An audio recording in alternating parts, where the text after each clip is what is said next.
गांव के किनारे एक पुरानी सी नदी बहती थी। लोग कहते थे उस नदी में कुछ तो अजीब है। कई बार लोगों ने नदी के पास एक लड़की को चुपचाप खड़े देखा था। कुछ लोग उसे नजरअंदाज करके वहां से चले जाते, लेकिन जो उसके पास जाते वही उनकी सबसे बड़ी गलती होती।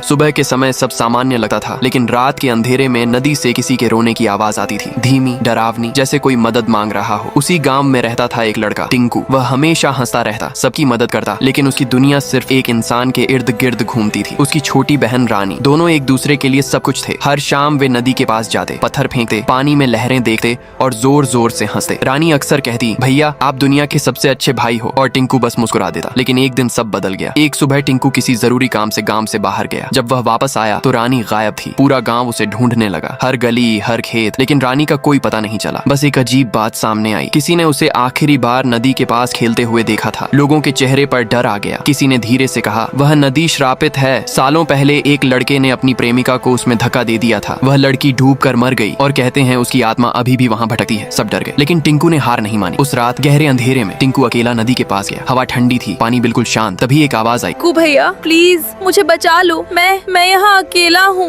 टिंकू का दिल जोर से धड़कने लगा। उसने इधर उधर देखा और तभी उसे एक सफेद कपड़ों वाली लड़की नजर आई। वह धीरे धीरे उसके पास गया, लेकिन अचानक वह लड़की पानी के अंदर चली गई। बिना सोचे समझे टिंकू भी नदी में कूद गया। जैसे ही वह अंदर गया, उसे लगा जैसे वह किसी और ही दुनिया में आ गया हो। सब कुछ अजीब, ठंडा और शांत। तभी उसने देखा रानी उसके सामने खड़ी है, लेकिन उसकी आंखें खाली थीं, चेहरे पर एक अजीब सी मुस्कान। भैया तुमने आने में बहुत देर कर दी, अब मैं पूरी उसकी हो चुकी हूँ। टिंकू का शरीर कांप गया। उसने हाथ बढ़ाया, रानी चलो घर चलते हैं। लेकिन जैसे ही उसने ध्यान से देखा, वह रानी नहीं थी, वह वही सफेद कपड़ों वाली लड़की थी। उसका चेहरा बिल्कुल सफेद, आंखें अंधेरी और हंसी डरावनी। तुम मेरी बहन नहीं हो, रानी कहाँ है? टिंकू चिल्लाया। आत्मा जोर जोर से हंसने लगी। तुमने यहाँ आकर बहुत बड़ी गलती कर दी, अब तुम भी यहीं रहोगे। डर के मारे टिंकू ने पूरी ताकत लगाई और किसी तरह तैरकर नदी से बाहर निकल आया। वह कांप रहा था, समझ नहीं पा रहा था क्या हुआ। जब वह घर पहुंचा तो उसने देखा बाहर भीड़ लगी है। वह दौड़ता हुआ अंदर गया और जो उसने देखा वह हैरान रह गया। रानी वहाँ खड़ी थी, बिल्कुल ठीक, जिंदा। किसी ने बताया सुबह वह नदी के पास बेहोश मिली थी। टिंकू की आंखों में आंसू आ गए। उसने रानी को जोर से गले लगा लिया। उस दिन के बाद दोनों ने कसम खा ली, कभी भी नदी के पास नहीं जाएंगे। जिंदगी धीरे धीरे सामान्य हो गई। अब वे जंगल में खेलने जाते, हंसते रहते। लेकिन कहानी यहीं खत्म नहीं होती, क्योंकि नदी की आत्मा ने अभी भी उनका पीछा नहीं छोड़ा था। एक रात जब दोनों सो रहे थे, रानी को किसी की आवाज आई, रानी बेटा बाहर आओ। मैं आई हूँ। रानी ने आंखें खोली और धीरे से बाहर चली गई। बाहर वही सफेद कपड़ों वाली आत्मा खड़ी थी। तभी टिंकू की भी नींद खुल गई। वह बाहर आया और देखा रानी और वह आत्मा एक साथ खड़ी है। वह उनके पास गया, रानी अंदर चलो। लेकिन जैसे ही दोनों पीछे मुड़ी, दोनों के चेहरे बिल्कुल सफेद थे, उनकी आंखें खाली। टिंकू समझ भी नहीं पाया और उस रात वह कभी वापस नहीं आया। अगली सुबह गांव का एक आदमी नदी के पास से गुजरा। उसने देखा नदी के किनारे दो लोग बैठे हैं। वह टिंकू और रानी थे, लेकिन अब वे पहले जैसे नहीं थे। दोनों चुप थे और धीरे से पानी की तरफ देख रहे थे, जैसे किसी और का इंतजार कर रहे हों।